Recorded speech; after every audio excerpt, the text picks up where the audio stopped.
우리에게 주신 하나님의 말씀은 신명기 26장 1절에서 4절까지 말씀입니다. 내 하나님 여호와께서 내게 기업으로 주어 차지하게 하실 땅에 내가 들어가서 거기에 거주할 때에 내 하나님 여호와께서 내게 주신 땅에서 그 토지의 모든 소산의 만물을 거둔 후에 그것을 가져다가 광주리에 담고 내 하나님 여호와께서 그의 이름을 두시려고 택하신 곳으로 그것을 가지고 가서 그때의 제사장에게 나아가 그에게 이르기를 내가 오늘 당신의 하나님 여호와께 아뢰나이다. 내가 여호와께서 우리에게 주시겠다고 우리 조상들에게 맹세하신 땅에 이르렀나이다 할 것이요 제사장은 내 손에서 그 광주리를 받아서 내 하나님 여호와의 제단 앞에 놓을 것이며 아멘. 두 손 들어 주님의 보좌를 만들고 온 맘 다해 경배하리.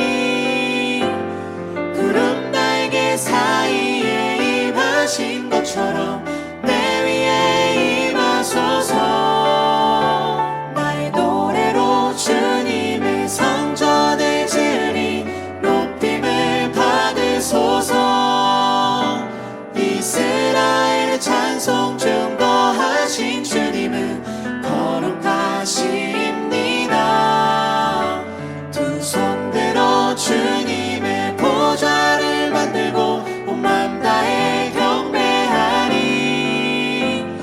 구름 날개 사이에 임하신 것처럼 내 위에 임하소서.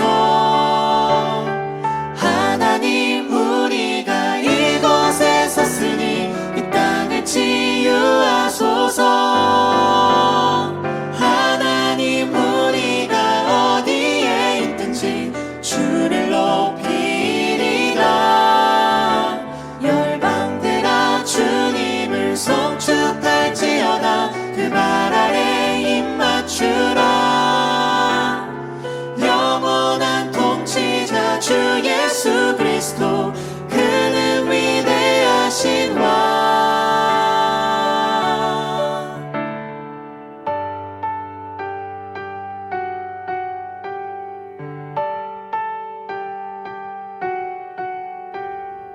오늘도 우리 주님의 크신 은혜와 사랑이 저와 여러분에게 가득하기를 바랍니다. 먼저 오늘 말씀의 결론부터 보면 하나님은 우리를 보배로운 백성으로 또 우리를 뛰어나게 하시고 하나님 여호와의 성민으로 삼아주셨습니다. 자, 그리고 하나님께서 우리를 힘들게 하시기 위함이 아니라 복 주시기 원하는 하나님의 계획이 있다는 걸 우리가 잊지 않아야 됩니다. 그리고 이제 오늘 우리 말씀을 좀 나눠볼 텐데요. 여러 가지 말씀이 있지만 오늘 첫 번째 1절 보면 좀 약간 이해가 안 되거나 좀 궁금한 점들이 있어요. 그러니까 차지하게 하실 땅에 내가 들어가서 거기 거주할 때 토지 소산의 만물을 다 거둬서 광주리 담고 하나님이 택하신 곳으로 또 가지고 와야 된다. 택하신 곳에 대한 이야기거든요. 하나님이 택하신 곳이 있고 우리가 택하는 곳이 있을 수 있죠. 자, 우리는 오늘 공간에 대한 이야기를 좀 할 건데요. 신앙생활에 있어서 공간이라고 하는 건 참 중요해요. 나 혼자서 신앙생활 할 수는 있지만 하나님께서 정말로 원하시는 신앙의 성숙한 모습은 공동체란 말입니다. 그런데 공동체는 나 혼자서만 있는 것이 아니니까 뭔가 우리가 함께 모일 수 있는 장소, 공간이 필요한 것이죠. 그러니까 이곳은 내가 있는 곳이기도 하지만 타자가 있는 곳이기도 해요. 그러니까 여러분 선택의 기준은 누가 돼야 될까요? 선택의 기준은 내가 돼서는 안 되는 거죠. 그죠?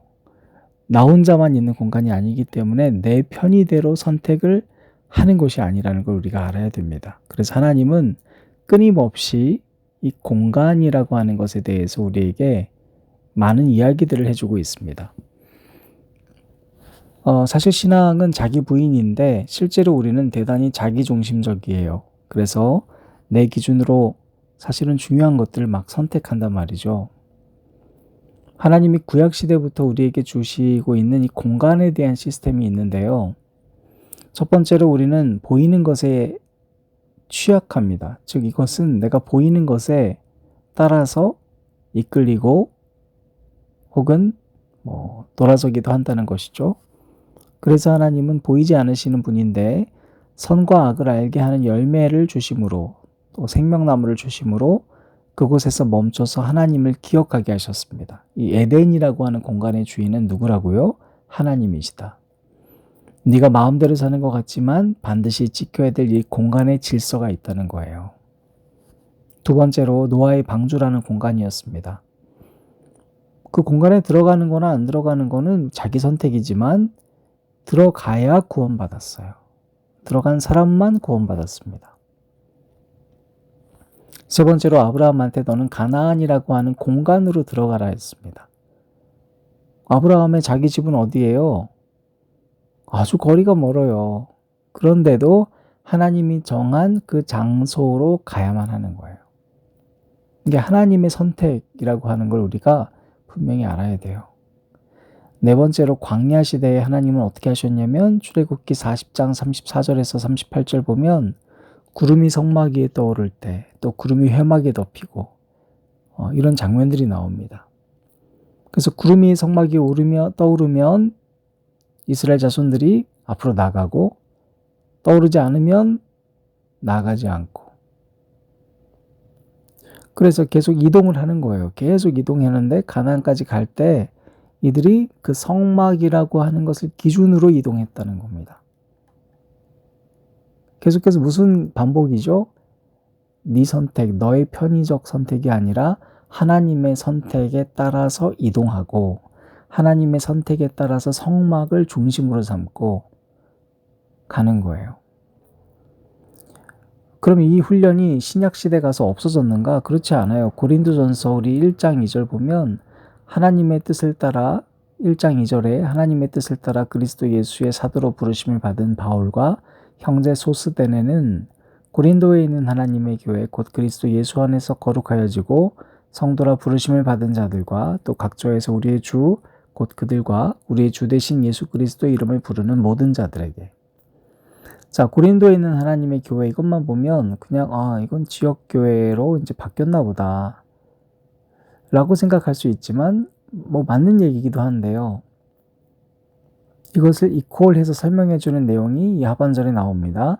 성도라 부르심을 받은 자들과 각처에서 우리의 주와 예수 그리스도 이름을 부르는 모든 자들. 자, 그러니까 각처에서 자기 집에서부터 모여들기 시작한 모든 사람들이 바로 고린도 교회의 구성원들이었습니다. 여기서 우리는 한 가지 중요한 걸 알게 되는데요. 지역교회라고 하는 말은 나랑 가장 가까운 교회를 말하는 게 아니에요. 지역교회는 하나님께서 선택하신 성도라고 부르심 받은 자들이 여러분 곧 지역교회예요. 근데 그 하나님이 선택한 교회를 구성원들을 이루고 있는 사람들은 자기 각처가 있어요. 자기 집이 있단 말입니다.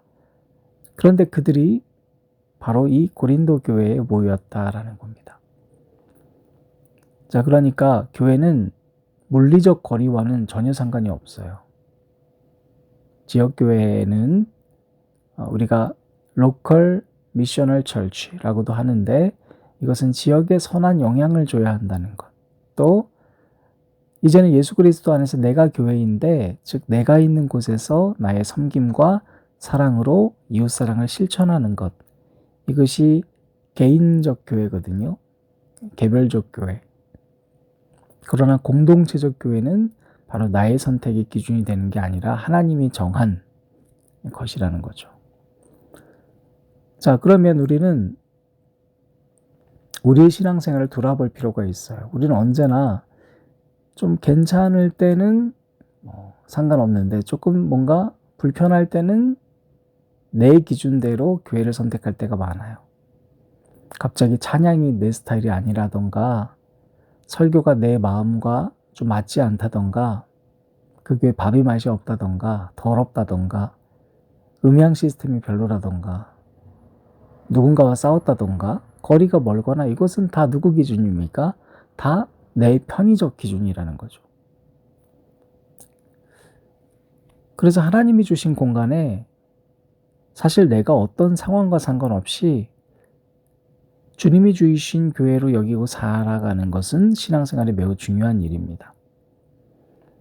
자, 그러면 이제 현실적인 문제를 한번 돌아봅시다. 문제는 우리가 거리가 아주 멀어질 때가 있잖아요. 예를 들면 출장에 가거나 여러분들이 이사를 가시거나 그럴 때는 어떻게 하냐는 것이죠. 자, 그러면 오늘 본문 말씀 1절, 3절 보면 이런 얘기가 나오는데요. 자, 내게 주신 땅에서 택하신 곳으로 그것을 가져가라. 그러면 여러분 이 시대에는 이스라엘 12지파의 그 기업들이 북쪽과 남쪽의 거리 차이는 약 240km였는데요. 그 가운데쯤에 이 성전이 세워졌습니다. 그 얼마나 장관이겠어요? 어마어마하게 멀리 있는데 제사를 드리기 위해서 가운데로 모이는 거예요. 엄청난 사람들이. 자, 그런데 멀어질 수 있잖아요. 그 브엘세바 남쪽에서 북쪽 단까지 240km인데 모든 사람들이 식용으로 쓸 수 있는 짐승을 잡을 때마다 이 중앙까지 갈 수가 없어요. 200만이나 되는 인구가 중앙성소에다 모일 수도 없죠. 그래서 신명기 14장에 하나님께서 이미 대안적인 시스템을 마련하셨는데요. 24절부터 27절 보면 자기 이름을 두시려고 택하신 곳이 내게서 너무 멀고 행로가 어려워서 가지고 갈 수 없거든. 25절 그것을 돈으로 바꿔 그 돈을 싸가지고 내 하나님 여호와께서 택하신 곳으로 가서. 자, 그러면 재물을 돈으로 바꾸라는 거예요. 자, 방법을 바꿨습니다. 그런데도 여전히 어때요? 택하신 곳으로 가라는 거예요. 자, 그래서 결국 원하시는 게 뭐냐면 거기 내 하나님 여호와 앞에서 너와 내 권속이 함께 먹고 즐거워할 것이며 내 성읍에 거주하는 레위인은 너희 중에 분깃이나 기업이 없는 자이니 또한 저버리지 말지니라. 자, 그러니까 여러분 돈으로 바꿔서 그 방법을 바꿔서라도 하나님이 정한 장소성에 대한 의미를 네 마음대로 바꾸지 말아라. 거리상의 이유로는 핑계대지 말아라는 거예요. 그럼 매번 이런 방식대로 반복해서 올라가야 되느냐? 그것도 아니에요. 신명기 12장 21절 보면 또 이런 얘기가 있는데 택하신 곳이 너무 멀거든 내가 내게 명령한 대로 소와 양을 잡아서 내 각성에서 마음에 원하는 모든 것을 먹어라. 자, 그럴 때는 여러분 어떻게 하라고요? 그럴 때 너희 그냥 집에서 먹어라. 하나님 그런 걸로 매번 너희들에게 따지지 않는다. 중요한 것은 뭐라는 거예요? 마음에서 하나님께서 정한 장소를 잃어버리지 말아라. 그러니까 거리가 멀다고 하나님이 정한 소명의 자리를 잃어버리는 것과 구별하라는 거예요. 근데 그 근원적인 이유가 뭐냐면 바로 14장 27절에 아까 나왔던 것처럼 내 성읍에 거주하는 레위인은 너희 중에 분깃이나 기업이 없는 자이니 또한 저버리지 말지니라. 자, 나는 갈 수도 있고 못 갈 수도 있어요. 그런데 이들이 이렇게까지 방법, 즉 돈으로 바꿔서까지 때로는 올라가야 했던 이유는 그 모여진 봉헌금으로 하나님이 먹고 살기 위해서가 아니라 그 봉헌물을 통해서 하나님이 정한 이 공동체의 가난한 자들, 레위인들의 생계가 끊어지지 않도록 보호하는 이웃사랑의 복지제도로 이미 하나님께서 만들어 두신 겁니다. 여러분 이 시대에 그냥 거리가 멀어진 사람들은 생계라든지 사업적인 일들 때문에 멀어진 경우들이 많았어요. 그러니까 봉헌물들이 사라지게 되면 줄어들게 되면 원래 있었던 성읍의 레위인들의 생계가 또 가난한 자들의 생계가 위험해졌단 말입니다. 그래서 너무 멀면 그냥 그곳에서 제사 드리고 너희들이 마음껏 먹어도 되지만 그러나 만물을 거두고 택하신 곳으로 때로는 봉헌물들을 돈으로 바꿔서 가지고 와서 바쳐야 된다. 자, 이 말씀을 가지고 우리가 현대에 적용을 해봅시다. 그러면 우리 구성원들 사이에서 공동체를 내가 하나님이 명하신 공동체 마음을 두고 세례를 받고 이제 교적 등록을 했습니다. 근데 거리가 출장을 가고 이사를 가고 이후로 멀어질 수 있습니다. 200km, 300km 이렇게 멀어졌어요. 자, 가톨릭 교회 같은 경우는 이사를 하면 그 지역의 성당으로 무조건 옮겨집니다. 왜 그러냐면 이건 내가 선택해서 옮기는 게 아니라 가톨릭 교회 시스템은 동사무소처럼 교적 관리를 합니다. 내가 편한 성당을 가서 등록할 수 없고 지방자치제처럼 정해진 거죠. 내가 만약에 등록을 안 하면 원래 있던 그냥 그 이전 성당의 교적에 속하는 겁니다. 그럼 반대로 개신교회는 가톨릭이 황제 논리처럼 운영되는 것에 저항해서 생겨났기 때문에 내가 바꿀 때 기준은 내 편의로 하게 되면 오히려 개혁의 정신이 없는 것이죠. 내가 옮기게 된다면 어떤 기준이 있어야 될까요? 바로 나의 옮김을 통해서 옮긴 그 교회에 가난한 생명이 살아날 수 있다면 그건 하나님 마음에 합당한 거예요. 반대로 내가 거리가 멀고 내 마음이 불편해서 내가 다른 교회로 옮기게 된다면 그로 인해서 하나님이 원래 정했던 내가 마음에 정하고 공동체 내에서 이미 일원이 됐는데 나의 없음으로 인해 생존에 영향이 갈 수 있는 것은 하나님의 뜻이 아니라는 겁니다. 사랑하는 여러분, 어렵지 않으시죠? 이 얘기가. 사실 나 한 사람이 주어진 공간을 지키고 있다는 것만으로도, 그것을 기억하는 것만으로도 누군가의 생계를 책임지는 이웃사랑의 일원이 될 수 있다는 걸 우리 기억해야 됩니다. 그것이 바로 이번 주 내내 봤던 포도 농장의 이야기이기도 해요.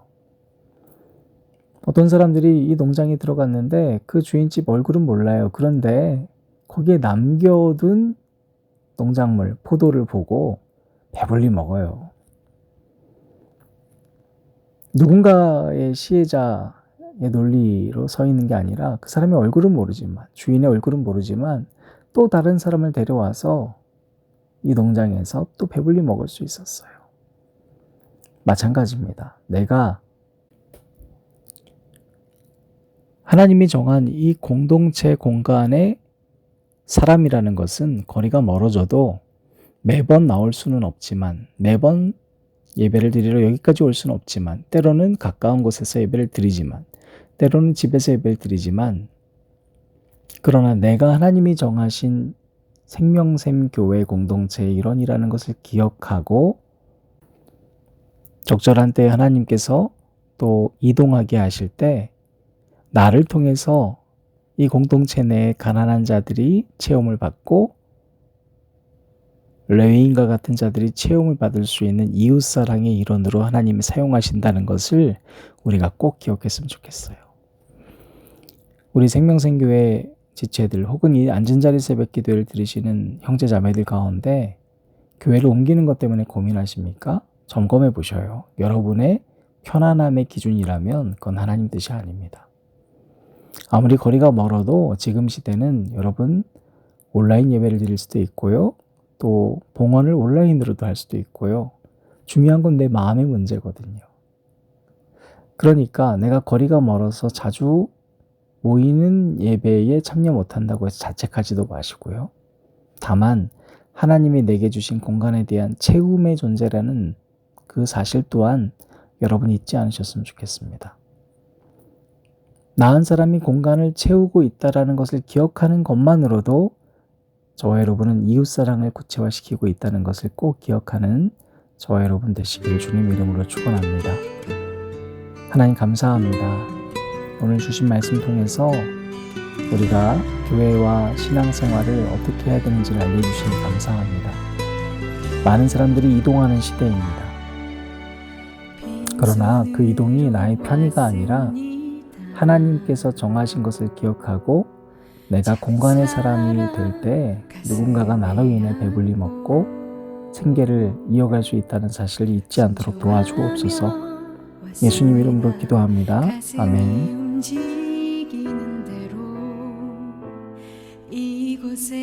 왔습니다.